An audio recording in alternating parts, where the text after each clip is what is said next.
तो hello friends, welcome to our channel. हम पिछले लेक्चर में बात किए थे बैंकिंग और रोड्स के बारे में, ठीक है। तो इस लेक्चर में बात करने वाले हम रोटेटिंग बॉल। रोटेटिंग बॉल मतलब होता क्या है? घूमने वाला कटोरा। ओके, चलो बात करते हैं। देखो, रोटेटिंग बॉल मतलब असल में क्या है? देखो, एक बॉल रहता है, ठीक है। बॉल ओमेगा से घूमता है, ये उसका एक्सिस है जिससे घूम रहा है। असल में स्टिक नहीं लगा रहता है, ठीक है। ये एक्सिस है जिससे घूमता है ओमेगा से। रेडियस आर होता है बॉल का, ऊपर से रेडियस। और देखो यहाँ पर मान लो एक पार्टिकल है, ठीक है। मान लो फूड है, फूड का दाना है, उसका नॉर्मल लगेगा ऐसे, लगे ना भैया? क्यों नॉर्मल ऐसे लगेगा? पॉइंट ऑफ कांटेक्ट के परपेंडिकुलर तो ऐसे ही लगेगा। और इसका कंपोनेंट एन कॉस थीटा इधर और एम जी इधर और एन साइन थीटा इधर, ठीक है। फ्रिक्शन नहीं रहता इसमें, क्यों? अरे ओमेगा जो घूम रहा था, फ्रिक्शन होगा ही कहाँ, ठीक है। ये फ्रिक्शन लेस होता है, ये हमेशा याद रखना। तो एन साइन थीटा किसके इक्वल हो जाएगा? M omega square R. R sine theta में क्यों लिया? आर का इस कॉम्पोनेंट आर साइन थीटा होगा कि नहीं भैया? ये वाला कॉम्पोनेंट आर साइन थीटा होगा कि नहीं? हो जाएगा, आप कॉम्पोनेंट निकाल लेना, ठीक है। एम ओमेगा तो एन कॉस थीटा किसको एम जी की इक्वल आएगा। और दोनों इक्वेशन से आप टेन ओमेगा रिक्वायर्ड का वैल्यू निकालोगे तो under root G by R cos theta आ जाएगा, ठीक है। और टी टाइम का वैल्यू क्या आएगा? 2 पाई बाई ओमेगा होता है, 2 पाई बाई 1/ओमेगा क्या हो जाएगा? इसको उल्टा देंगे तो टाइम का वैल्यू आ जाएगा, ठीक है।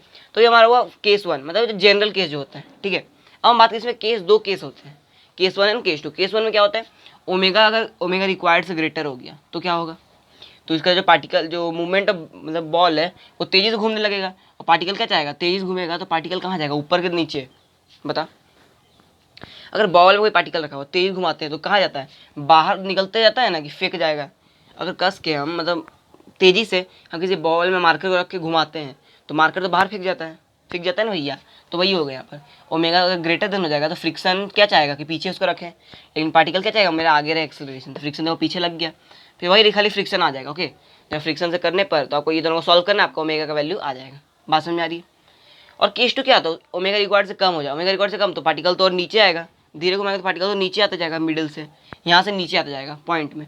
तो फ्रिक्शन क्या चाहेगा? उसी जगह में रहने के लिए फ्रिक्शन चाहता है उसी जगह में कोई पार्टिकल रहे, तो उसको अपोजिट डायरेक्शन में लगेगा फ्रिक्शन। तो देखो ऐसा केस होगा। और इसको सॉल्व करना, इक्वेशन बना के लिख दो, F sine theta plus N cos theta बराबर एम जी। और इसमें भी आर का कॉम्पोनेंट क्या होगा? वही आर साइन थीटा होगा, ठीक है। बात समझ में आ रही है? तो इसको कॉपी करो, हम अगले क्वेश्चन पढ़ते हैं और कुछ पॉइंट्स के बारे में बात करते हैं। ओके, कॉपी करो और कुछ क्वेश्चन करते हैं, ठीक है। नोट कर लो।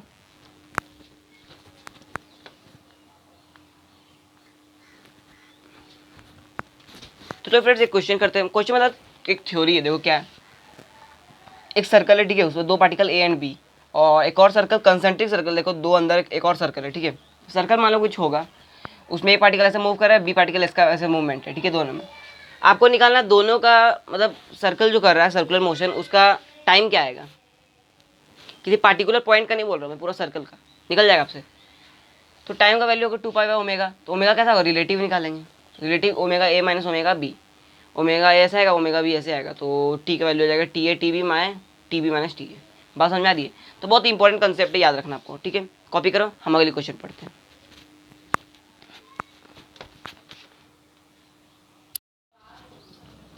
तो फ्रेंड्स हमारा नेक्स्ट क्वेश्चन क्या है? देखो नेक्स्ट क्वेश्चन क्या है? The ROC of a circular track at a place when a train is moving at 36 kilometre per hour is 1000 metre. Okay, the distance between two rails is 1.5। 1.5 क्या metre में है, ठीक है। और then calculate the elevation of the outer rail above the inner rail so that there will be no side pressure on the rails. आपको समझना पड़ेगा। देखो जब भी दो रेल सजाए जाते हैं ना, एलिवेशन, कुछ एलिवेशन उसमें दिया। एलिवेशन मतलब क्या? उठान, मतलब ऊंचाई। एक रेल का पटरी दूसरी रेल की पटरी से उठा हुआ रहता है, जैसे देखो मानो ऐसा, ठीक है, ऐसा उठा रहता है, दिख रहा है? दिख रहा है? ऐसा उठा रहता है, ठीक है। ऐसा रेल का पटरी उठा रहता है और कुछ एच हाइट पे उठा रहता है, वही हमको हाइट निकालना है, एच। ओके, ये रेल का पटरी है मान लो, ऐसा उठा रहता है, मतलब एलिवेट रहता है, हल्का सा एलिवेट होकर जाता है, ठीक है। क्यों? वो तो कुछ साइंटिफिक रूप है, क्या पलट ना जाए। ओके, मतलब सर्कुलर ट्रैक में होता है ऐसे। सर्कुलर ट्रैक में देखो ना होता है ऐसे, हल्का पीछे उठा रहता है ना, रेसिंग ट्रैक देखोगे उसी तरह से होता है, रेसिंग ट्रैक की तरह। ओके, तो ऐसा होता है, तो आपको निकालना है। तो चलो निकालते हैं पहले, ठीक है। तो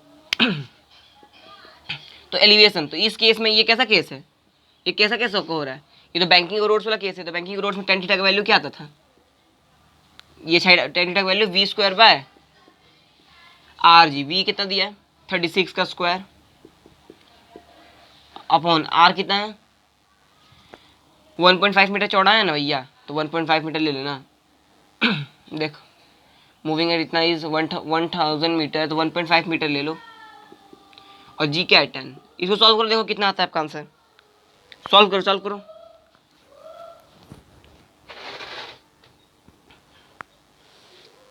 आगे भैया देखो, आर यहाँ पर 1.5 आप अगर ले लियो तो आपका गेम हो जाएगा। क्यों?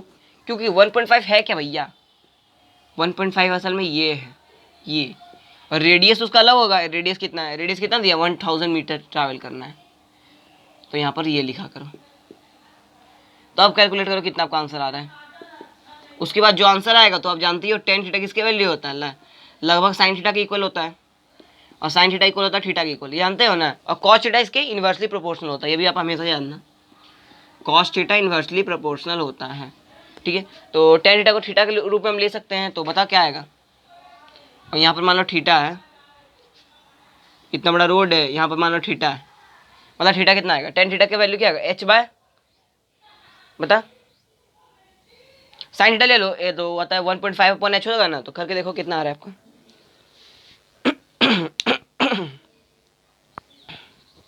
आगे भैया, तो ये आपका आ जाएगा 1/100।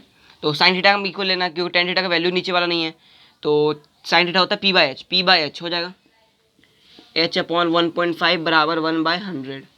तो एच का यहाँ वैल्यू आ जाएगा आपका, एलिवेशन, एच ही ना एलिवेशन आपको भैया कितना उठा हुआ है, तो ये आपका आ जाएगा।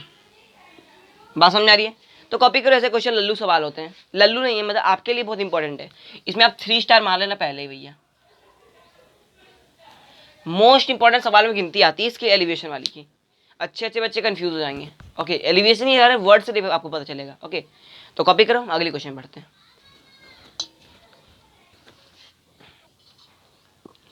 तो चलो फ्रेंड्स एक और क्वेश्चन करते हैं, देखो ये भी इंपॉर्टेंट क्वेश्चन है, एक तरह से माना जाता है। ठीक है, देखो क्या है, an aircraft executes horizontal loop at the speed of 720 kilometre per hour with its wings, wings है ठीक है, band at 15 degree, calculate the radius of loop. Band मतलब क्या होता है, 15 डिग्री एंगल बना के एक मतलब फ्लाइट है, ठीक है, एरोप्लेन है, वो मुड़ा है, ठीक है, तो उसका बताना रेडियस कितना था, रेडियस ऑफ द लूप निकालना है।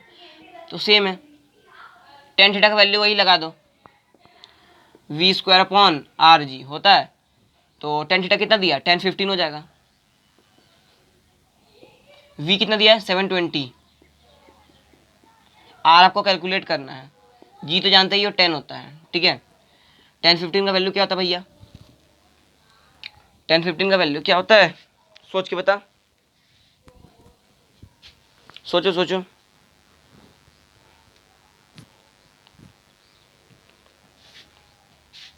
पता चला।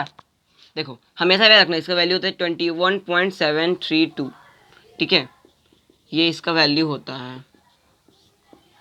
और यहाँ से आर का वैल्यू आपका आ जाएगा, कितना आया देखो, कैलकुलेट करो कितना है, हो गया भैया,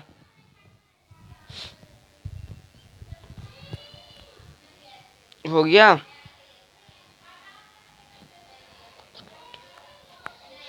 आ गया था, किसके लगभग 14 पॉइंट कुछ आ जाएगा। ठीक है, देखना उतना कोई लगता लफड़ा नहीं है, 14.2 मतलब 50 मानो ना, 15 किलोमीटर आपका आ जाएगा आंसर। ओके, तो कॉपी करो। अब हम बढ़ते हैं, हम क्या मतलब हम सर्कुलर ट्रैक में कैसे मूव करते हैं। ठीक है, सर्कुलर ट्रैक होता है ना, गेम तो खेलोगे हिल क्लाइंब रेसिंग, उसी से ट्रैक में हम कैसे मूव करते हैं। ठीक है, गेम में तो आप कैसे ही मूव कर लोगे, वो तो उसका एबिलिटी पे करता है। ठीक है, लेकिन असल जिंदगी में हम कैसे मूव करते हैं वो बात करते हैं। ठीक है, कॉपी कर लो।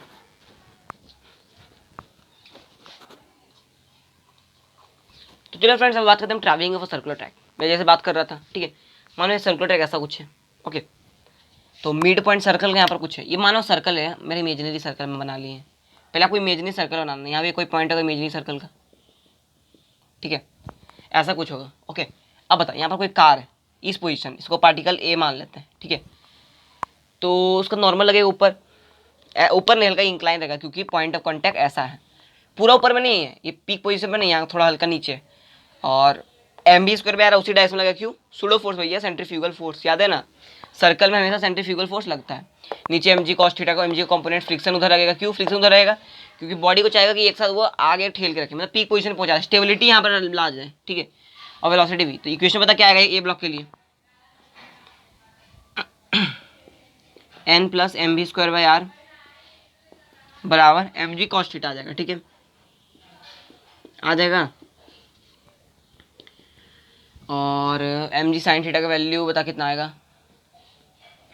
बता एम जी साइन थीटा वाला इक्वेशन बता क्या आएगा, ट्राई कर लो।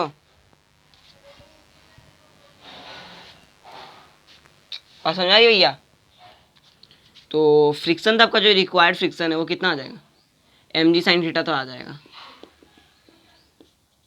ठीक है, और तो कुछ आएगा नहीं।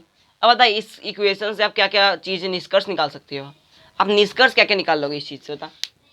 देखता देख के बता रहे, आपको पता चला क्या इससे हम निकल सकते हैं, क्या हम बता सकते हैं यहाँ से। थीटा वाला कॉम्बिनेशन निकल लगाओ।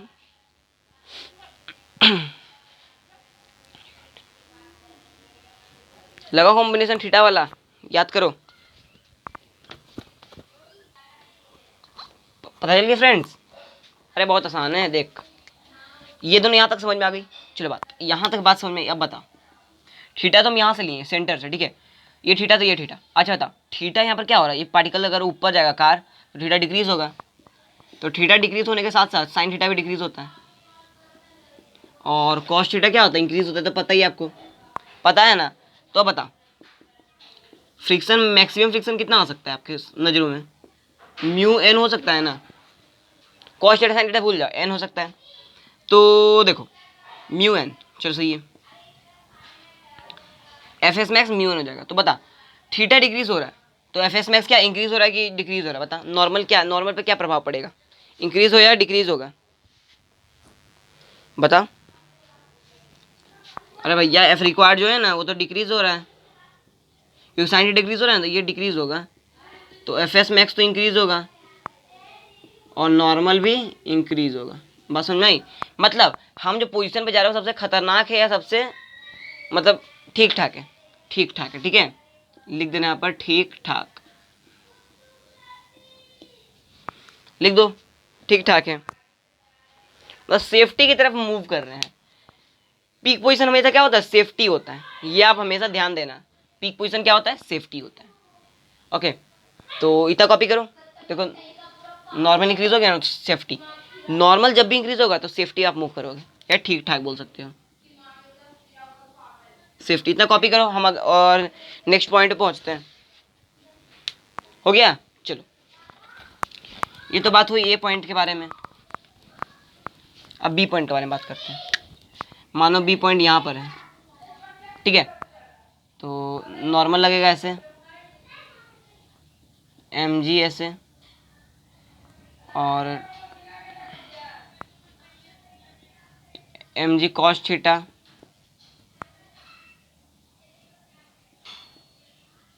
M G sine theta. देखो सही आ रहे हैं हम, चेक करो है ना भैया। अच्छा बता फ्रिक्शन किधर रहेगा, इधर नीचे मूव करा जाता, फ्रिक्शन चाहेगा पीछे रहे हम, तो फ्रिक्शन पीछे रहेगा। Okay, M V square by इधर ही लगेगा। इक्वेशन बता, माने पी पार्टिकल बी है तो N plus M V square by R M G cos theta, ठीक है। और फ्रिक्शन का वैल्यू क्या है, एम जी साइन थीटा, फिर आ जाएगा।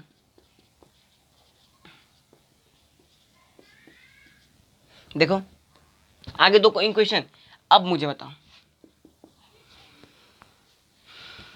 ठीक है, तो यहाँ पर थीटा क्या हो रहा है, इंक्रीज हो रहा है डिक्रीज हो रहा है। थीटा किसको लिए हम, इसको लिए थीटा, तो थीटा ये तो भी थीटा है, मतलब थीटा इंक्रीज हो रहा है डिक्रीज हो रहा है। अगर पार्टिकल ऐसे मूव कर रहा है, ये थीटा था ना भैया, यहाँ से थीटा थीटा थीटा इंक्रीज हो रहा है, और थीटा क्या इंक्रीज हो रहा है, तो यहाँ पे लिख लो थीटा इंक्रीजेस तो साइन थीटा इंक्रीजेस, मतलब cos theta decreases, sine theta इसमें है तो फ्रिक्शन इंक्रीज करेगा। जो एफ एस मैक्स आएगा, एफ एस मैक्स कितना आएगा, म्यू एन आएगा, म्यू एन। ये तो क्या होगा, डिक्रीज होगा, मतलब एफ एक्स में नॉर्मल आ रहा है तो नॉर्मल भी डिक्रीज होगा, ठीक है। अब हम जो नॉर्मल डिक्रीज हो मतलब सबसे खतरनाक प्लेस में पहुंचने वाले हैं, तो यहाँ लिख लो खतरनाक, खतरा है भैया खतरा। अब जहाँ पहुँच रहे वहाँ खतरा होने वाला है, ठीक है। क्यों खतरा होगा, अरे आप इमेजिन कर सकते हो, अगर आप स्पीड से यहाँ पर आओगे तो आप स्पीड से आपको उछलने का डर, हवा में उड़ सकते हो आप। अगर आप हिल क्लाइंबिंग खेलो है ना, ठीक है, तो यहाँ से आप उतरते हो तो कुछ देर हवा में उड़ जाते हो ना, यही होता है। ठीक है, तो इतना कॉपी करो। अब हम बात करते हैं सी पॉइंट के बारे में। सी पॉइंट कहाँ रहेगा, कुछ यहाँ पर होगा सी पॉइंट। ठीक है, पहले इसको कॉपी कर लो।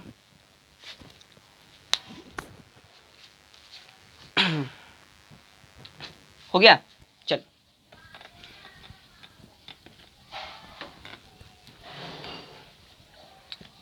सी पॉइंट का देखो कहाँ ले लिया सी पॉइंट।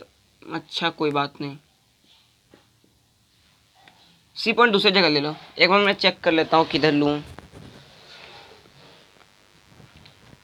सी पॉइंट थोड़ा टेढ़े ले लेते ना, बात बन जाती। कोई बात नहीं, तो यहाँ कुछ सी पॉइंट ले लोगे, ले लो यहाँ पर। इसको टाइम इरेज कर देता हूँ मैं। ये तो सेफ्टी में आ जाएगा। ठीक है, चलो नॉर्मल लगेगा पोजीशन इधर, नॉर्मल। ओके, आप बता। एम सूडो सेंट्रीफ्यूगल फोर्स बाहर लगेगा, नॉर्मल इधर, सेंट्रीफ्यूगल फोर्स इधर, एम जी इधर। ठीक है, और ऐसे लिया हूँ मैं एंगल, तो एम जी कॉस थीटा इधर, एम जी साइन थीटा इधर हो जाएगा। अच्छा तो इक्वेशन क्या आएगा सी पॉइंट का, बता। सी पॉइंट का इक्वेशन क्या आने वाला है, चेक करके बता दो।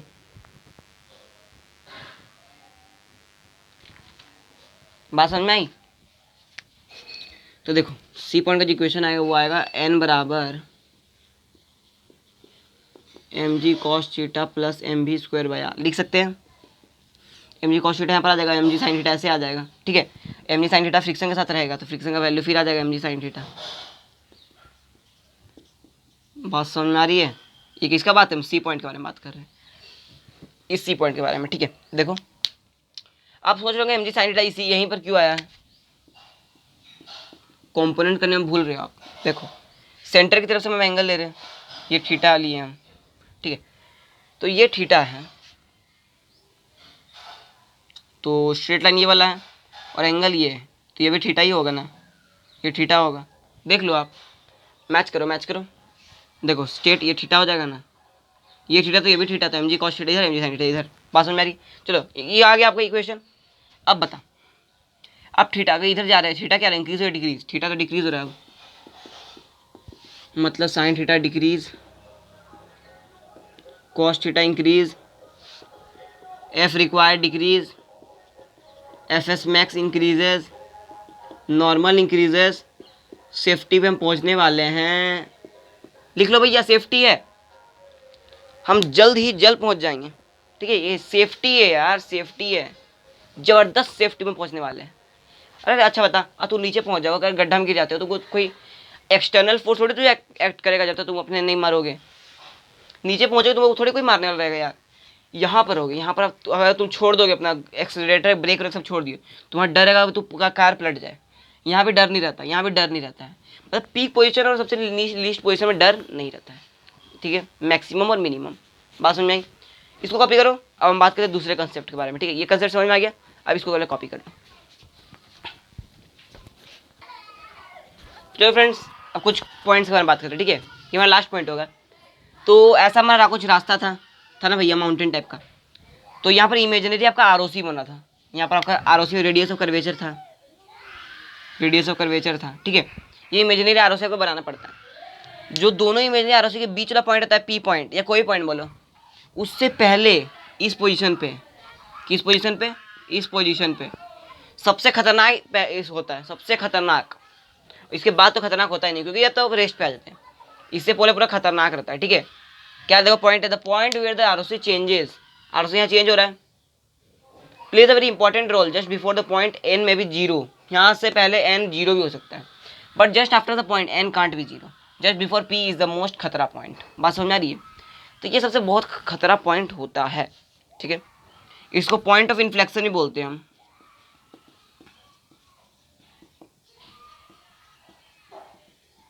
पॉइंट ऑफ इन्फ्लेक्शन, ओके, बात समझ में आ रही है?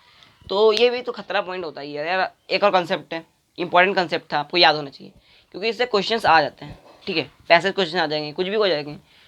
तो इतना कॉपी करो, आज के लिए इतने पढ़ते हैं। हम अगले क्लास में पढ़ेंगे रोटर के बारे में। रोटर क्या होता है, कुएं टाइप का होता है क्वेश्चन। ठीक है, तो आज के लिए इतना ही, पढ़ाई करते रहिए। All the very best.